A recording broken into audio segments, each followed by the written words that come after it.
विश्व कल्याणमय श्री श्री बड़मा जुगाचार्य परम पूज्य पाद श्री श्री बड़दा परम पूज्य पाद श्री श्री आचार्य देवंकर श्री चरण मोर प्रणाम। सत्संग्र बरण्य परिचालक महोदय, इष्ट भाई, कर्मी, ऋतिक देवता मंडली, गुरु भाई, छोट छोट पिला माने समस्त को मोर श्रद्धा प्रीति जयगुरु।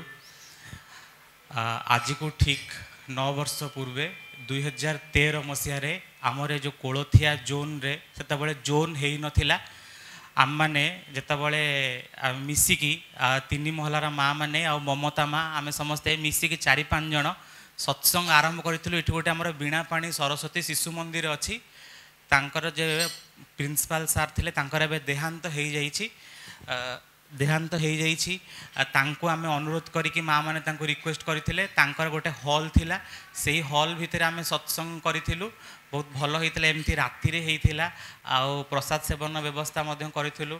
सेतबेले आनंद बजार कहउतला, एबे भंडारा आमे कहूछु करिथिलु। तो ठीक सेमती आज मध्य दीर्घ वर्ष धरी 9 वर्ष हेलानी एई जागा रे अनुष्ठान सत्संग हेई आसुची ए कोलोथिया जोन रो। तेणुक आज बहुत खुशी लगुच। पाग जो प्रथम प्रथम संध्या समय 6टा बेले प्रार्थना समय कि टिके वर्षा है, मु भाविली कि लोक आसीपारे कि ना कि कौन प्रोब्लेम हम। पिंटू कहला ठीक अच्छे, ठाकुर इच्छा जहाँ मंगल से ही हम। वास्तव में से ही आज पूरा हॉलटा आमर भर्ती हो जाइए। बाहर लोक मैंने छिड़ा होती। खुशी लगुच जहाँ तांकर काम से ही कराती। सबकि संभव हो नाम खाली पदिए कथा कहि आपण मैंने समस्ते व्हाट्सएप रे फेसबुक रे पढ़ी थे से मेसेजटा परम पूज्य पाद श्री श्री आचार्य देव कथा। आचार्य देव कहते कि जे सुविधान होती जो आम आकोमोडेशन अच्छी आश्रम रे, से सुविधान इंचार्ज अच्छा शांतिदा शांति रंजन कर गोरा है समस्त जानी थे जे आकोमोडेशन दायित्व अच्छा कानरू पूज बाहरुला। कान तांकर खराब थिला, पूज बाहरुला। सेतबेले श्री श्री बड़दा आश्रम रे थांती। से बड़दा पाखरे निवेदन करने जाइछन तांका कानरू पूज बाहरुची बेली। श्री श्री बड़दा कहते कि तुम्हें नाम कर। सी कहते मोर प्रश्न गोटे पाखिया अच्छी, उत्तर आ गोटे पाखिया। मोर निवेदन अनुसार मत आशीर्वाद मिललानी, मु कौन करी। आउ अन्य माने भी बुझी पारु नांती। किंतु से परम मुहूर्त श्री श्री बड़दांकर आशीर्वाद जेहेतु मिली नाम कर चल कानरू पूज बाहर बंद हो जाइए। यही नाम द्वारा बहुत किछि असंभव संभव हो पारे। तेणुक समस्त को मोर भाई अच्छी आज कह डीपी वर्क विषय।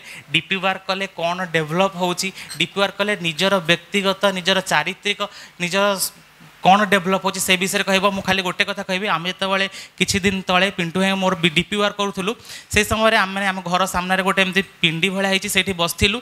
जड़े मौसा साइकेल नहीं जाते, से दीक्षा नहीं ना, परिवार किंतु दीक्षा नहीं।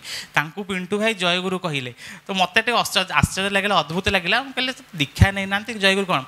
से ही व्यक्ति आज्ञा टिके 5 मिनिट पर बुलिकी आसिले, आमको इनफर्म कले अमके घरे 2 जन झी अच्छा, 2 जन लोक अच्छा परिवार रे, से माने दीक्षा नहीं ना। तमें जदि पारुछ कविदाता को लेकिन दीक्षा करई दियो। आज्ञा अदीक्षित लोक जयगुरु कहले भी तार भैल्यू अच्छी, तार लाभ मिले। यहीटा ही हूँ डीपी वर्क लाभ, यहीटा ही हूँ जयगुरु कहबार लाभ, यहीटा ही हूँ नाम लाभ। तेणु सत्संग कले सब मंगल ही मंगल आसे। जयगुरु।